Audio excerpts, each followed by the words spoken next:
Eh bien c'est parti, bonjour Magic Circus, nouvelle émission. Aujourd'hui je suis en compagnie de Tyson Richardier qui fait partie de la compagnie des Chariots de Thespis. C'est une compagnie qui a démarré en 2008, qui est lyonnaise, c'est bien ça Tyson? C'est ça. Oui, tout à fait. Bonjour, Bonjour. très content de vous recevoir aujourd'hui. Alors vous allez présenter à la salle du Lossy et le 18 octobre à 20h30 Comme il vous plaira. C'est une pièce de Shakespeare qui a été écrite aux alentours de 1599 et dans laquelle, eh bien, comme d'habitude chez Shakespeare, il y a des jeux de pouvoir, de rivalité fraternelle, de séduction, mais aussi de mensonges, et dans lesquelles pièces il y a bien entendu des déguisements. Alors Oui, vous allez arriver avec 4 comédiens c'est ça. qui seront à la fois rois, ducs, cousines, bouffons, mais qui endosseront les habits de 12 autres personnages de cette pièce, qui seront peut-être que vous avez mis en retrait, peut-être qui sont moins influents dans la dramaturgie de la pièce. Alors, enfin oui, concrètement, ils sont 4 comédiens en effet qui vont jouer donc 12 personnages. Et comme bien souvent dans les pièces de Shakespeare, il y en a beaucoup plus. C'est-à-dire qu'il y a Oui. peut-être 21 ou 22 personnages qui jouent. Là, il a fallu en effet le réduire, puisque sinon on en faisait une comédie qui durait 5 heures. Hmm. Donc, en effet, on a choisi un format plutôt court, plutôt bondissant, plutôt drôle. C'est une pièce qui est comique. C'est pourtant une pièce qui raconte des choses qui sont... Enfin, on l'a choisi pour une raison. On a Alors, choisi cette pièce... Oui, excusez-moi. pour laquelle? En fait, on l'a choisi parce qu'on cherchait une pièce qui... disons, on cherchait une pièce qui, à travers la comédie, pouvait donner, comment dire, confiance à la jeune génération. Alors, c'est très... D'accord. ça paraît très pompeux de dire ça, mais l'idée, c'était de trouver une pièce où on trouvait des jeunes qui se faisaient, en effet, qui vivaient dans un monde qui ne leur convenait plus. Et là, c'est tout à fait le propos de la pièce de Shakespeare, Mhm. puisque nos héros vivent dans un palais qui fonctionne, enfin, qui a été très récemment conquis par un coup d'État. Donc ces deux frères, l'un régnait, on va dire, de manière juste. Son frère prend le pouvoir par un coup d'État. Et son frère donc bannit donc sa nièce. Et puis il bannit plusieurs personnages. D'abord tous les nobles. Qui donc s'enfuient dans la forêt. Alors c'est un petit peu Robin des Bois, c'est-à-dire que les nobles partent dans la forêt et construisent une espèce de rébellion. Et puis nos jeunes héros, à l'image pour moi de cette jeunesse, ils sont perdus en fait. Ils sont dans ce palais, pour l'instant ils y restent. C'est un monde un peu qui marche à l'envers. Toute ressemblance avec le monde actuel étant purement fortuite, bien sûr. Donc c'est un monde qui marche un peu sur la tête et bannis et puis par choix également, ils finissent par partir dans la forêt. Et la forêt chez Shakespeare, c'est ça pour moi la plus belle image. C'est Shakespeare, la forêt, c'est l'univers du renouveau, du possible, du merveilleux. Là où naît l'imaginaire, là où naît donc les possibles. Et pour moi, l'imaginaire, c'est le possible et c'est ce qui peut sauver quelque part les jeunes générations, du moins leur faire sortir d'un certain marasme. Donc c'est ça un peu l'idée. C'est aussi un conte philosophique. Oui, voilà, tout à fait. On retrouve des personnages parfois philosophiques, en effet, dans cette forêt, Jacques notamment, qui parle de la vie, finalement, des âges de la vie, qui dit que le monde entier est un théâtre, qui rappelle ça. Et là, c'est vraiment Shakespeare qui parle dans ces moments-là. Et en effet, ces personnages rencontrent dans la forêt donc divers personnages, parfois un peu fous, parfois... c'est toujours très drôle en général. Ils rencontrent cette rébellion, ils rencontrent ce duc en exil. Et bien entendu, comme très souvent chez Shakespeare, eh bien, tout ça se tourne autour d'une histoire d'amour. Et Bon. une histoire d'amour entre nos deux jeunes donc, qui se sont croisés au palais, qui sont tombés en un coup, enfin qui ont le coup de foudre, sont tombés amoureux et qui se retrouvent évidemment dans la forêt. Et vous avez aussi un certain parti pris dans cette relation amoureuse, en soutenant élégamment, je dirais presque, Rosaline. Oui, parce que alors, Roselyne, c'est évidemment l'héroïne de cette pièce, ce qui est aussi beau, je trouve, puisque c'est une des rares, c'est plutôt assez rare de voir des pièces à l'époque élisabéthaine où le héros est une fille. Mhm. Donc là, en l'occurrence, c'est une fille, c'est une jeune fille qui fait fi de ses craintes, en l'occurrence, et qui part dans la forêt essayer de retrouver son père et retrouver l'amour, mais ça on le verra plus tard. Et Son ce père qui est le faisant, duc renversé.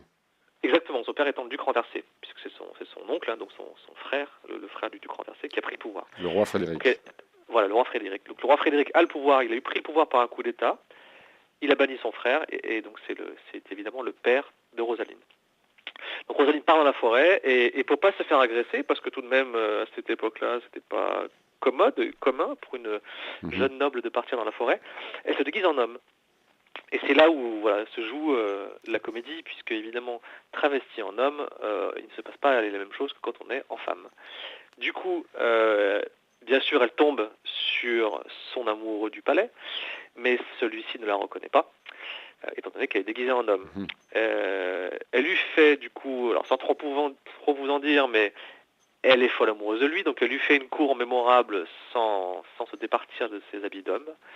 Et lui, qui n'a pas de sentiments pour les hommes, a priori, commence à trouver qu'il a quelques sentiments envers ce petit garçon. Voilà. Je ne vous en dis pas plus, ce serait vous gâcher l'histoire. Mais voilà, il se passe encore aussi plein de choses dans cette forêt, puisqu'il y a d'innombrables personnages qui y passent. Comme je vous ai dit, il joue 12 personnages. Alors justement, Euh, le jeu de ces 12 personnages passe principalement par des jeux de masques. on a choisi également, pour appuyer le merveilleux, de travailler que des techniques de masque, et notamment celle de Commedia dell'arte. Mais pas seulement, on en a plusieurs.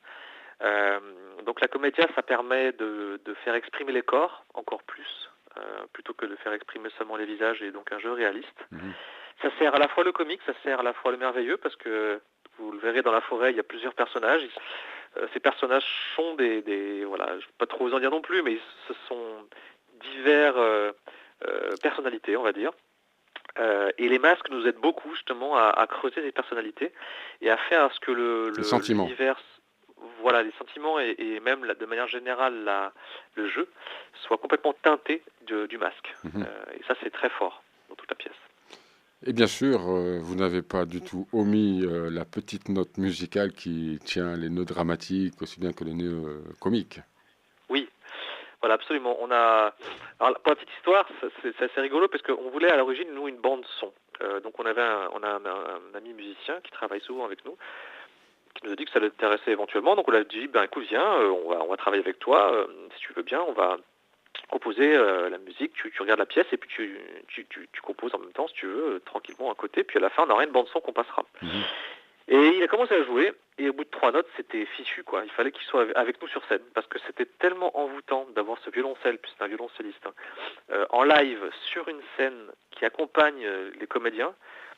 C'était tellement beau qu'on l'a complètement fixé avec nous, quoi. Et du Olivier coup, il a dit Gailly oui. d'ailleurs.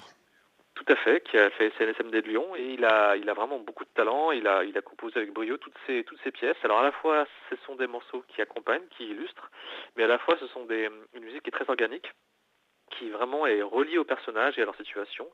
À l'époque aussi. Et oui, alors à Le l'époque, timbre de la corde rappelle quand même l'atmosphère oui, de c'est l'époque certain. à laquelle a pu être écrite cette pièce de théâtre. Absolument. Après, nous, c'est un classique qu'on appelle revisité, c'est-à-dire qu'on a Mhm. vraiment modernisé ce classique. Et bien sûr, les costumes sont des costumes qui ont été taillés sur des costumes d'époque, mais à la fois qui ont été modernisés. Tout est un petit peu modernisé, c'est-à-dire que on sent une pièce qui est rafraîchie, qui n'est pas une pièce un peu Peter Brook appelle ça le théâtre mortel, le théâtre Mhm. dont on imagine qu'il était comme ça à l'époque. Pas du tout. Nous, on s'est vraiment inspiré de l'époque. On a tout fait autour de ce qu'on d'une inspiration qui est celle de l'époque, mais avec une dynamique, un jeu beaucoup plus contemporain, sympa, enlevé. Mhm. D'ailleurs, parfois, pour ne pas vous le cacher, le violoncelliste joue des thèmes totalement contemporains. Voilà. D'accord, d'accord. C'est quand même un peu votre travail de recherche qui est habituellement mené sur les champs du corps, les mouvements, Oui, même la technique de la comédia que vous incluez aussi là, et bien sûr le théâtre contemporain. voilà. C'est-à-dire qu'en fait, on s'adresse vraiment à des gens qui on fait du théâtre populaire en fait dans notre compagnie Chariot d'Espis. C'est-à-dire qu'on crée des pièces qui sont visibles à la fois par tout le monde. Ça veut dire populaire, ça veut dire qui est visible par le fils d'ouvrier jusqu'au fils de cadre. Ça n'a pas d'importance que comment dire, la Le couche public. sociale ne dicte pas Mm. l'idée que le public peut se faire de la pièce et du plaisir qu'il peut y avoir surtout. Mhm. Puisque vraiment, cette idée de plaisir, elle est essentielle aussi pour nous. Cette pièce, c'est une pièce où, même si vous n'avez jamais été au théâtre ou si vous y avez été depuis des années, vous l'apprécierez, je l'espère, de la même D'autant façon. plus. Voilà, et même d'autant plus, en effet, qui va Absolument. un peu vers du théâtre total, quoi. On essaie justement de tout mettre en scène pour que la pièce avance et que la pièce soit créée. Pour vous dire, en fait, pour vous disiez tout à l'heure, on parlait de travail corporel, on a travaillé en fait pendant 6 mois avec les masques, et seulement avec les masques, avant même de mettre, et donc le masque et la musique, avant même de mettre le texte de Shakespeare. On a travaillé en faisant ce qu'on appelle du gros mlo, c'est-à-dire qu'on faisait des improvisations, et on se parlait en faisant voilà, sans texte. Et pendant ces mois, en fait, on a appris à créer des langages corporels. Ensuite, seulement est venu le texte, et le texte, du coup, a accompli, a aidé à accomplir le geste de Shakespeare, après le geste de sa poésie. Donc 6 mois de base, voire 8 mois même pour monter cette pièce. Voilà, on a mis à peu près 8 mois en effet en tout, pour 8 à 10 mois pour monter la pièce. C'est une pièce qui tourne depuis 2013, donc on a vraiment beaucoup changé en plus dans notre compagnie, parce qu'on considère jamais qu'une pièce est finie. C'est-à-dire que là, on a, pour vous dire, la semaine dernière, on a passé la semaine à retravailler la pièce. Donc on a fait le Festival d'Avignon, le Festival Off, avec cette pièce. Ça a eu un grand succès. Et du coup, mais pourtant, on veut encore l'améliorer, on veut encore apporter des choses. Donc on a retravaillé à nouveau, puisque c'est une pièce dans laquelle on a beaucoup d'éléments mobiles. On a retravaillé avec les éléments mobiles. Donc, on a des panneaux sur roulettes, on a des tabourets qui construisent et déconstruisent le décor au fur et à mesure de la pièce. Et ce sont les comédiens qui les bougent. Donc c'est vraiment une pièce qui a une dynamique incroyable. C'est-à-dire que tout bouge du décor jusqu'au costume. Il se change tout le temps. Il se change à vue, parfois il se change pas à vue. Derrière les panneaux, mais c'est toujours très discret. Il n'y a pas de coulisses, donc il n'y a pas de temps mort. Il n'y a pas de moment où il n'y a pas de noir, vous voyez. Tout est toujours en mouvement sur scène. Et ça, c'est vraiment magnifique. 1h25 de rythme effréné, loufoque, dramatique, comique, et avec ce petit clin d'œil féministe, avec cette présentation de Rosaline. C'est dans Comme il vous plaira, d'après William Shakespeare. Nous étions en compagnie de Tyson Richardier, qui est le metteur en scène, justement. Il fait partie de la compagnie Les Chariots de Thespis. Thespis, en 2 mots. Thespis, c'est un grec qui allait de ville en ville grecque pour faire des poèmes et du théâtre sur son chariot. Mais c'est pas du tout la raison pour laquelle on a choisi le nom de la compagnie. On l'a choisi pour le livre qui s'appelle Le Capitaine Fracasse. Et ce sont des comédiens qui donc montent sur on appelle ça le chariot de Thespis, le chariot de théâtre finalement. Ils arrivent dans un château. Et là, ils disent, mais est-ce qu'on a, enfin, on leur commande une pièce, en fait. Et là, ils disent, mais est-ce qu'on a le droit d'entrer dans ce château qui est tellement magnifique alors que nous, on est tout déguenillés. Et la conclusion est la suivante, en tant que faiseur de théâtre et de spectacle, on a le droit d'être partout. Voilà, je trouve ça très beau, donc j'ai choisi le titre de ce chapitre-là qui s'appelait Le Chariot de Thespis. C'est à méditer. Rappelez-nous avec qui vous êtes sur scène. Alors, avec Lisiane Clément, Loïc Bonnet, Benoît Ferrand, Amandine Barbier et Olivier Gailly pour le violoncelle. Pour les costumes. Les costumes, c'est Lisiane Clément et Michel Bonnet. Eh bien, je rappelle à tout le monde que vous serez présent le mardi 18 octobre à 20h30 à la salle du Lossy de JR. Tyson Richardier, merci beaucoup d'avoir pris cet instant en notre compagnie. On vous souhaite une longue vie pleine de bonne santé. Merci et bienvenue au spectacle si jamais vous venez. Merci. Allez, on va se presser. À bientôt. Au revoir.